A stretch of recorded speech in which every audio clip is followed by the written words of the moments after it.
नमस्कार प्यारे बच्चों, जय हिंद। मैं परिहार सर आप सभी का मेरे इस YouTube channel primary digital study में स्वागत है। प्यारे बच्चों, आज के इस वीडियो में हम कक्षा पहली की भाषा भारती का पाठ 9 व्यंजन परिचय में आज हम व्यंजन वर्ण श का परिचय हम जानेंगे। आप सभी को कक्षा पहली की हिंदी की पुस्तक ओपन करना है और स्क्रीन पर आप जो पेज देख रहे हैं इस पेज को आपको निकाल लेना है। तो बिना देर के हुए हम वीडियो की शुरुआत करते हैं और सबसे पहले हम व्यंजन वर्ण श का परिचय हम जानते हैं। जैसा कि आप स्क्रीन पर देख रहे हैं, आपको यहाँ पर कुछ चित्र दिखाई देंगे और निश्चित रूप से आप इन चित्रों को जरूर पहचानते हैं। यदि मैं आपसे पूछूं कि ये चित्र किस चीज का है तो आप जरूर मुझे बताएंगे, बोले सर ये शक्कर का चित्र है।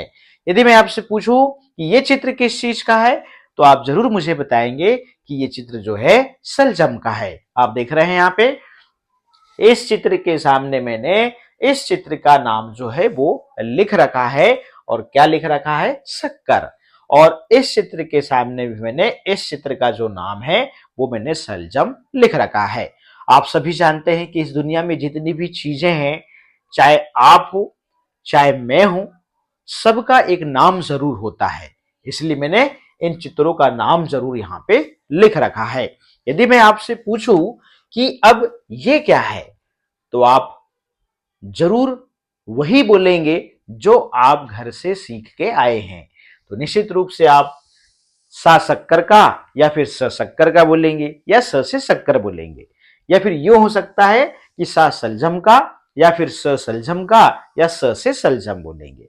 जो भी आपके घर वालों ने, आपके मम्मी पापा, आपकी दादी या फिर दादा ने या फिर भाई या बहनों ने जो भी आपको सिखाया होगा वही आप बोलेंगे। और ऐसा नहीं कि वो गलत है, वो भी सब सही है। अब हम बात करते हैं कि आपको इन चित्रों के माध्यम से इस व्यंजन वर्ण की पहचान और आपको बोलना क्यों सिखाया गया। होता क्या है, जब आप छोटे रहते हैं तो आप चित्रों को बहुत अच्छे से पहचानते हैं। देखिएगा, जब आपको इस व्यंजन वर्ण की पहचान या इसको बोलना सिखाया जा रहा था, तब आप जो है इन चित्रों को पहले से ही आप जान रहे थे। क्या आपने शक्कर नहीं देखी? क्या आपने सलजम नहीं देखा? तो होता क्या है कि सबसे पहले जो है हमारा जो परिचय इन चित्रों से हुआ, इसलिए इन चित्रों के माध्यम से आपको जो है स शक्कर का या सा शक्कर का या फिर सा सलजम का या फिर स सलजम का ऐसे आपको सिखाया गया। अब ऐसा क्यों सिखाया गया उसको समझ लीजिए। इन चित्रों के नाम का जो पहला व्यंजन वर्ण है आप देखेंगे यही है। देखिए यही है। शक्कर में आप देखिए पहला जो व्यंजन वर्ण है वो स ही है। सलजम में आप देखेंगे सलजम शब्द में पहला जो व्यंजन वर्ण है यही है, स। इसलिए इन चित्रों के माध्यम से इस व्यंजन वर्ण की पहचान और इसे बोलना सिखाया गया। तो हमने अभी ये जाना कि इस व्यंजन वर्ण और इन चित्रों के साथ में क्या संबंध है। तो संबंध है तभी तो सिखाया गया है, और दूसरे चित्र क्यों नहीं लिए गए यहाँ पे, ठीक है ना। अब हम शक्कर से बहुत अच्छे से परिचित है, सलजम से जो है हम बहुत अच्छे से परिचित है। इसे सलाद में खाया जाता है और इसका तो यूज मिठाइयों में, चाय में बहुत ज्यादा होता है, ठीक है ना। अब यहाँ पे जो है आपने इस व्यंजन वर्ण और इन चित्रों के साथ में क्या संबंध है ये जान लिया। अब आप जो घर से सीख के आए हैं सा सलजम का या फिर सा शक्कर का या फिर स से सलजम या स से शक्कर, अब इसको भूलेंगे कैसे, ये सबसे बड़ा प्रश्न है। अब मैं आपको 2 लाइन की कविता बताता हूं। इस कविता के माध्यम से जो है जो आपने घर से सीखा है उसको भूल जाएंगे और जो मैं सिखाना चाहता हूं वो आपको याद हो जाएगा। अब मैं आपको बताता हूं कि इस व्यंजन वर्ण का नाम क्या है। इसका है स।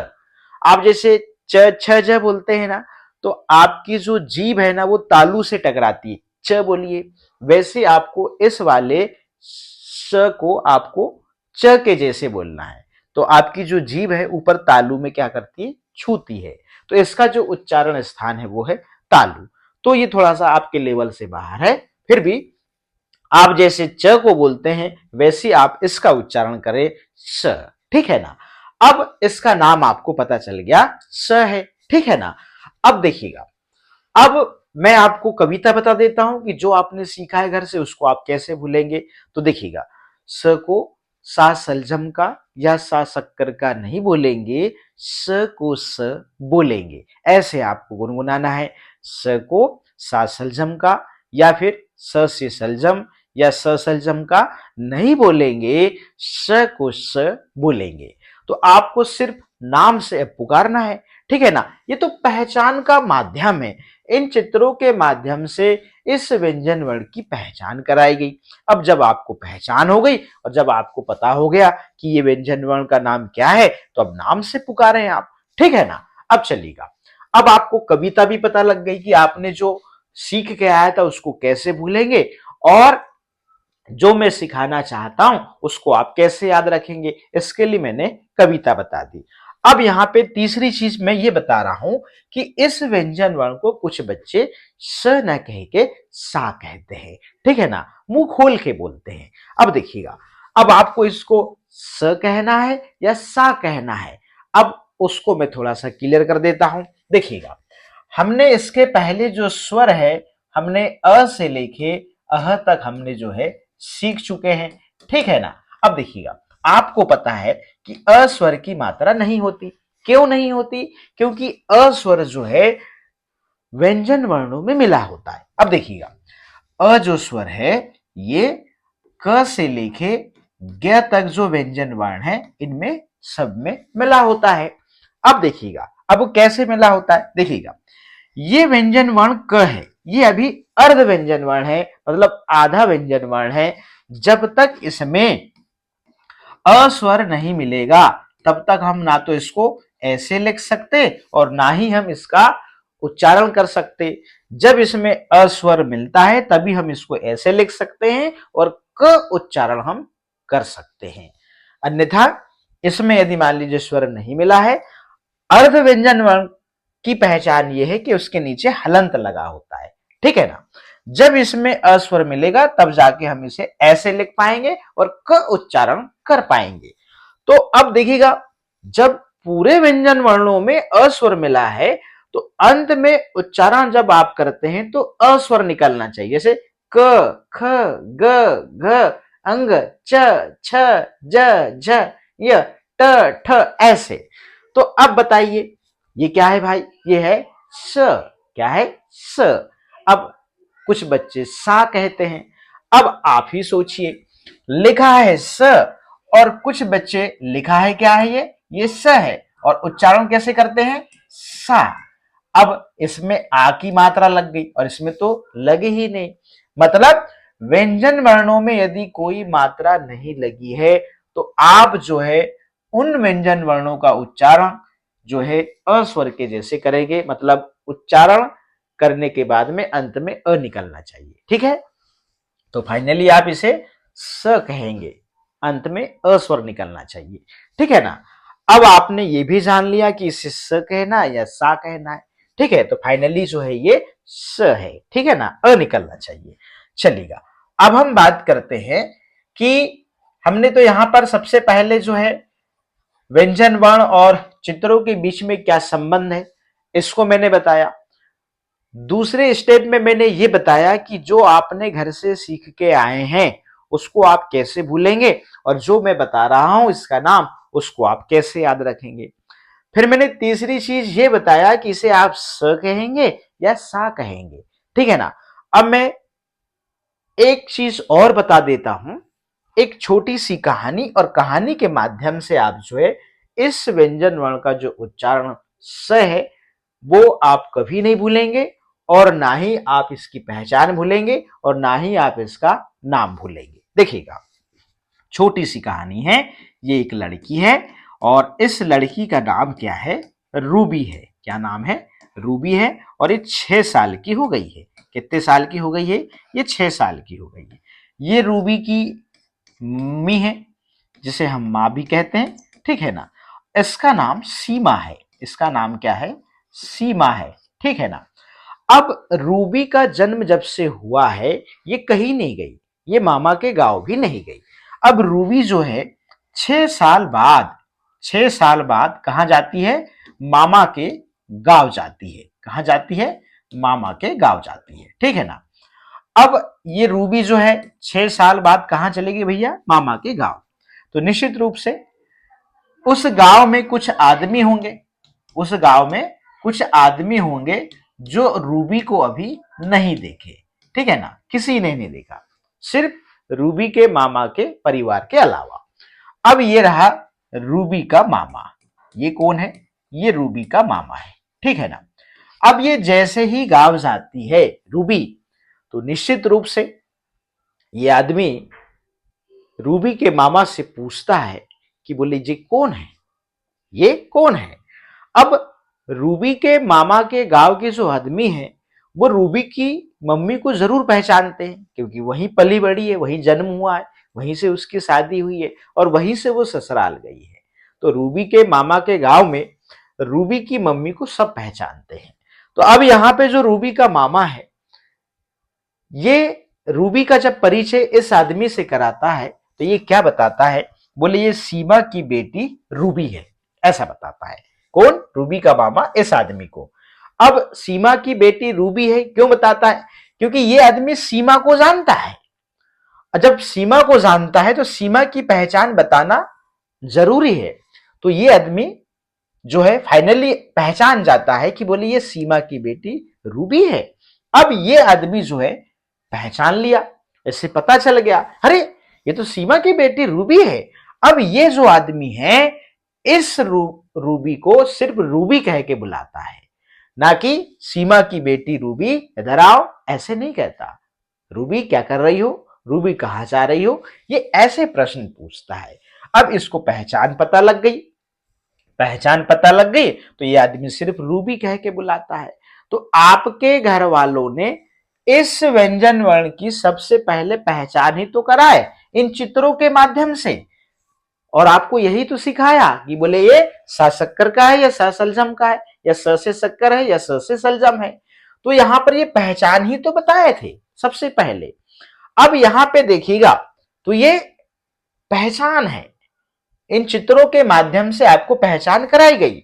मगर 6 साल बाद जिस प्रकार से मामा गांव जाती है रूबी, वैसे ही आप 6 साल बाद कक्षा पहली में आते हैं, और कक्षा पहली में आते हैं और मेरी क्लास में आते हैं, तो जिस प्रकार से रूबी के मामा ने इस आदमी से इस रूबी का परिचय कराया, वैसे ही मैं आप 6 साल बाद मेरे पास आए हैं और मैं जो है अब इस व्यंजन वर्ण का परिचय जो है आपसे कराने जा रहा हूं।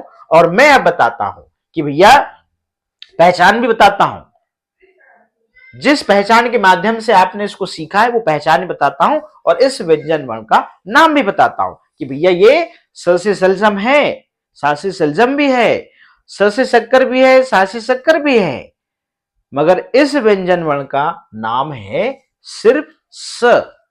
अब जिस प्रकार से आदमी इस लड़की को रूबी कह के बुलाता है, वैसे ही आप जो है इस व्यंजन वर्ण को सिर्फ और सिर्फ स कह के ही आप बुलाएंगे, ठीक है ना। अब आप जो है स से शक्कर या सा से शक्कर या फिर सा शक्कर का आप नहीं बोलेंगे, सिर्फ और सिर्फ क्या बोलेंगे? स बोलेंगे, ठीक है ना।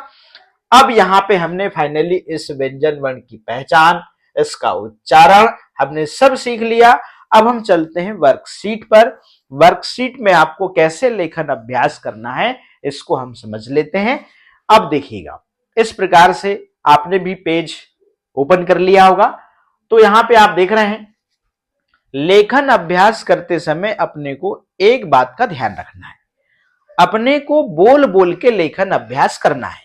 आप देख रहे हैं डॉट डॉट के माध्यम से यहां पर सव्यंजन वर्ण बना हुआ है, इसमें आपको पेंसिल चलाना है इसके ऊपर, और यहां पर आप देख रहे हैं जगह खाली है, यहां पे डॉट डॉट के माध्यम से सव्यंजन वर्ण नहीं बना, आपको स्वयं बनाना है, ठीक है ना। तो मैं पहली लाइन कंप्लीट कर देता हूं कि आप किस प्रकार से बोल बोल के जो है पेंसिल चलाएंगे। इस प्रकार से आप यहां पे ये स ऐसे, ठीक है ना, और सुंदर राइटिंग बनाएंगे। ये स, ये देखिए स, स, ये देखिए स, ये देखिए स। अब आप नीचे की 3 लाइन जो है इसको कंप्लीट कर लेंगे और बोल बोल के करेंगे। चलिएगा, अब इसको देखिए, यहां पे आप देख रहे हैं चित्र देखो और वर्ण लिखो। अब यहां पे आप देख रहे हैं ये शहद का चित्र है, तो शहद शब्द का पहला जो वर्ण है वो है स। इस प्रकार से हम यहाँ पे स लिख देंगे और इसको पढ़ेंगे शहद, ठीक है ना। अब यहाँ पे ये है शरबत, तो शरबत शब्द का जो पहला जो वर्ण है वो हम यहां लिखेंगे और इसे पढ़ेंगे शरबत। क्या पढ़ेंगे? शरबत, ठीक है ना। अब ये है सलजम, सलजम शब्द का जो पहला वर्ण है वो है स। इस प्रकार से हम यहाँ पे इसको पढ़ेंगे सलजम, ठीक है। अब ये है सहनाई, आप देख रहे हैं सहनाई का चित्र है, तो सहनाई शब्द का जो पहला वर्ण है वो है स और यहां पर लिख देंगे स, इसको पढ़ेंगे सहनाई। इस प्रकार से चित्रों को देख के चित्रों के नाम का पहला वर्ण जो है हमने यहां पे लिखा और इन शब्दों को हमने पढ़ा।